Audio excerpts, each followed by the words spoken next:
Somono le voyageur, un conte réalisé par l'Organisme des bassins versants de la Haute-Côte-Nord. Dans sa rivière qu'il avait vu grandir, Somono, le jeune saumon, écoulait des jours paisibles. Cela faisait déjà 2 ans qu'il habitait dans les eaux froides de sa rivière préférée. Un jour de fin de printemps, Somono fut bousculé par un grand saumon qui remontait la rivière en toute hâte. Somono s'écria « Hey, regarde où tu nages !» Le grand saumon lui dit « Désolé, j'avais de l'eau dans les yeux. » Perplexe, Somono lui demanda « Mais où vas-tu comme ça ?» Le grand saumon lui répondit « Je viens de la mer, et je pars me reproduire plus haut dans la rivière. Je vais effrayer, car je suis un géniteur. Grâce à moi, d'autres saumons comme toi verront le jour. » Le grand saumon en profita pour demander à Somono « Et toi, quand penses-tu partir en mer? Là-bas, tu pourras grandir et à ton tour revenir frayer dans ta rivière. » Somono demanda très intrigué « Mais c'est par où la mer ?» Et le grand saumon de répondre « C'est très simple. Pour t'y rendre, tu descends les rivières et les lacs jusqu'à arriver à une grande étendue d'eau salée. Mais fais attention, avec les années, le chemin pour s'y rendre a changé ici et là. L'habitat s'est dégradé, il faut croire. »« D'accord, merci beaucoup, dit Somono. » Après avoir bien inspiré l'odeur de son chez-soi, Somono quitta sa rivière natale pour entreprendre un long voyage vers cette fameuse mer.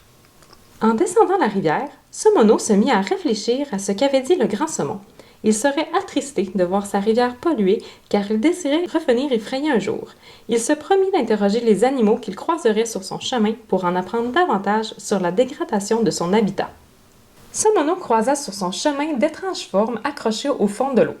Il s'en approcha et aperçut plusieurs boules d'eau douce, des mulettes. Ces mollusques bivalves semblaient bien tranquilles. Somono s'écria « Et vous, pourquoi restez-vous au fond de l'eau à rien faire ?» Les mulettes répondirent en chœur « Mais nous travaillons fort, nous filtrons l'eau !» Somono demanda « Mais comment faites-vous puisque vous ne bougez presque pas ?» Les moules d'eau douce ajoutèrent « Nous aspirons l'eau polluée et la recrachons plus propre qu'avant. C'est entre autres grâce à nous si ta rivière a une belle eau. » Somono les remercia et continua son chemin. En descendant la rivière, Somono remarqua une boule de poil posée sur la berge. « Tiens, tiens, dit Somono, de la pollution au bord de ma rivière. » C'est alors que la boule de poil se mit à bouger. Un mammifère au long corps et aux longues moustaches répliqua alors à Somono « Je suis pas de la pollution, je suis une loutre. J'ai besoin au contraire d'une rivière propre pour me nourrir de poissons et de d'autres animaux. »« Oh, pardon, dit Somono, je vous avais confondu. » La loutre rétorqua. « Tu es bien chanceux que je n'aille plus faim, car sinon tu aurais été mon prochain repas. Maintenant file avant que j'aille un petit creux. » Somono repartit aussitôt. Après avoir descendu la rivière, Somono se retrouva dans une grande étendue d'eau. Mais ce n'était pas encore la mer, car l'eau n'était pas salée. C'était un lac d'eau douce. Toutefois, Somono était perdu dans ce grand lac. Il n'arrivait pas à trouver la sortie. Il décida alors d'interroger les habitants du coin. Somono remarqua au fond du lac un animal qui se déplaçait lentement. « Ce sont peut-être mes amis les moules, » se dit-il. Mais en s'approchant, il fit la rencontre d'un petit crustacé, une écrevisse, qui mangeait tout ce qui traînait au fond du lac. « Bonjour, dit Somono. Connaissez-vous le chemin pour se rendre à la mer? » L'écrevisse lui répondit. « Ah, tu vas à la mer? J'ai une vieille parenté qui habite là-bas.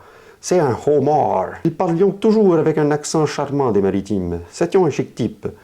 Aux dernières nouvelles, il avait emménagé dans une cabane grillagée. Depuis, il donne plus trop de nouvelles. En tout cas, moi je suis bien au fond de mon lac. » Somono demanda. « Donc, vous connaissez la sortie du lac? » L'écrevisse ajouta. « Moi, non, car je voyage très peu. Mais tu peux demander aux habitants du marais d'à côté. Certains d'entre eux sont plus voyageurs que moi. » Somono remercia l'écrevisse et partit. Le marais que Somono cherchait était collé au lac. L'eau y était moins profonde que le lac, mais la vie y abondait énormément. Somono n'eut pas de difficulté à trouver un résident du marais. « Bonjour, dit Somono à un petit être qui se tenait caché dans les herbes aquatiques. « Qui es-tu? » ajouta-t-il. « Bonjour, lui répondit-on d'une toute petite voix. Je suis une naïade, une genre larve d'insecte pondue dans ce marais où je grandis depuis. Un jour, je deviendrai une majestueuse libellule. Je chasserai les mouches et les moustiques dans les airs. Mais d'ici là... » Tout d'un coup, la naïade avait disparu. Une silhouette était tapie dans les herbes non loin. « Qui est là? » demanda Somono. « C'est moi, la grenouille. » lui répondit-on d'une voix rauque. « Le marais, c'est chez moi ici. Nous, les amphibiens, on pond nos œufs uniquement dans l'eau. C'est comme ça. Parlez-en à mes semblables, les grenouilles. On n'aime pas avoir la peau sèche. C'est pourquoi on s'éloigne très peu des milieux humides. C'est pareil avec les salamandres. Mais eux, on les distingue grâce à leur long corps et à leur queue élancée. Sinon, il y a les crapauds. Ils supportent davantage les longs voyages hors de l'eau, mais ils finissent toujours par revenir se tremper les pattes. Bref, nous, les amphibiens, on dépend énormément de l'eau. Mais toi, qu'est-ce que tu... Tout d'un coup, la grenouille avait disparu.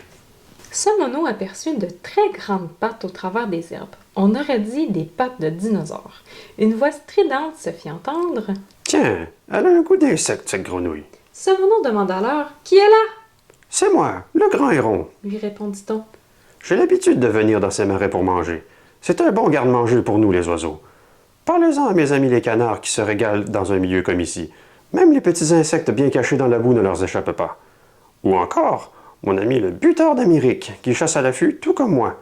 Avec sa petite taille, il aime particulièrement les eaux peu profondes des marais. Il faut aussi parler des oiseaux de la famille des plongeons. Ces derniers apprécient énormément les lacs pour s'alimenter. Mais ils trouvent aussi leur compte dans les marais pour faire leur nid.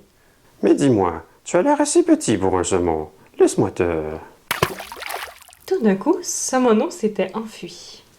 De retour au lac, Somono, pris de panique, tourna en rond à la recherche d'une sortie. C'est alors qu'il bouscula un poisson et que celui-ci s'écria « Hey, regarde où tu nages! » Somono lui répondit « Désolé, j'avais de l'eau dans les yeux. » Perplexe, le poisson lui demanda « Mais où vas-tu comme ça? » Somono lui répondit « Je vais à la mer. Connais-tu la sortie de ce lac? » Le poisson lui répondit « Bien sûr! Rends-toi au tas de bois là-bas situé au bout du lac. La rivière continue de l'autre côté. » Somono se dirigea aussitôt à l'endroit indiqué. Une fois arrivé au fameux tas de bois, Somono comprit qu'il s'agissait en fait d'un mur de troncs d'arbres, de branches et de boue. Ce mur retenait une grande partie de l'eau du lac. Seul un animal très travaillant avait pu faire ça. Somono demanda « Y a quelqu'un? » On lui répondit « Ouais, c'est moi le castor. J'ai construit ce barrage afin d'élever mon lac. Et grâce à mes huttes non loin, je vais pouvoir vivre ici même durant l'hiver. Je suis très fier de mon ouvrage. » Somono demanda alors « Est-ce que je peux passer? Je dois rejoindre la mer. » « Ah! » dit le castor. « C'est bien embêtant. Je viens tout juste de reconstruire le barrage. Ça m'a pris vraiment beaucoup de temps, tu sais. Les derniers grands saumons qui montaient la rivière ont même dû sauter de toute leur force par-dessus mon barrage pour passer. » Somono ajouta « Mais je suis un tout petit saumon. J'ai seulement besoin d'une toute petite ouverture pour passer. J'ai trop peur de sauter par-dessus le barrage et de me blesser. » Le castor réfléchit un moment puis répondit « Si c'est pour t'aider à rejoindre la mer, alors je vais te laisser passer.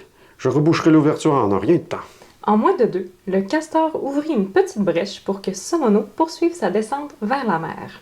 La portion de rivière que traversait maintenant Somono était différente des précédentes. Il y avait de la vitre qui traînait, des pneus de voiture abandonnés sur la berge et du plastique qui flottait par endroits. Décidément, aucun animal n'aimait s'attarder dans le coin, pas même Somono. Le seul habitant des lieux que Somono rencontra était un insecte pas très bavard. Il flottait dans l'eau sans effort et disparaissait à l'occasion pour replonger quelques mètres plus loin. Somono sentait que la mer était tout près et il avait besoin de manger pour cette nouvelle aventure. Alors, pour se redonner des forces, il prit une petite bouchée de l'insecte. D'un seul coup, Somono se retrouva tiré hors de l'eau. Un pêcheur le tenait maintenant au bout de sa ligne. Le pêcheur dit « Ah! Mais il est tout petit celui-là. J'en aurais voulu un plus gros. Déjà qu'il n'y en a pas beaucoup cette année dans la rivière. » « Wow, wow, wow, wow, wow! » s'écria Somono. « Je dois rejoindre la mer pour y grandir. Relâchez-moi! » Le pêcheur se posait beaucoup de questions. Il demanda alors « Pourquoi je devrais te relâcher? » Somono répondit « Parce que je vais revenir dans cette rivière quand j'aurai grandi et que je serai en âge de me reproduire. Comme ça, les saumons seront plus nombreux avec les années. » Cette proposition intriguait le pêcheur. Il aimait bien l'idée. « Mais ce n'est pas tout !» ajouta Somono. « Pour revenir dans cette rivière l'année prochaine, je la veux nettoyée et bien entretenue. Il faut enlever la pollution dans l'eau et éviter d'en ajouter. Ça reste ma maison et j'aime vivre dans un environnement propre. » Le pêcheur accepta cet accord et relâcha Somono. Il promit de prendre soin de la rivière à l'avenir. Pour sa part, Somono atteignit enfin la mer pour y grandir. À son tour, il promit de revenir dans sa rivière natale une fois grand. Et c'est ainsi que se termine l'histoire de Somono le voyageur. Fin.